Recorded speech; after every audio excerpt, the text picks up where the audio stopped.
collègues, comme il a été rappelé un peu par tous, le foncier est en effet clé pour mener à bien nos missions essentielles, les questions de construction et d'accessibilité du logement, de production agricole locale, de rééquilibrage des territoires en matière de développement économique entre la métropole et les territoires voisins, tout en intégrant l'objectif de zéro artificialisation nette.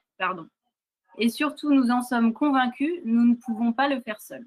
Nous comprenons que la situation globale est inédite, qu'il ne serait pas compréhensible aujourd'hui dans le contexte de crise actuelle d'imposer un nouvel impôt sans l'avoir discuté globalement des différents taux d'imposition, des efforts à faire pour avoir les moyens de nos ambitions, de l'avoir anticipé et discuté entre nous avec les acteurs de nos communes également.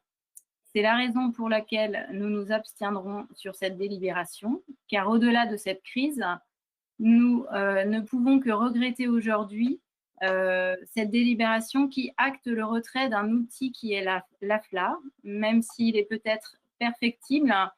Il a justement pour mission de définir et agir pour une stratégie foncière et de le faire ensemble. Les collectivités locales doivent résolument reprendre la main sur le foncier et travailler collectivement à une politique offensive.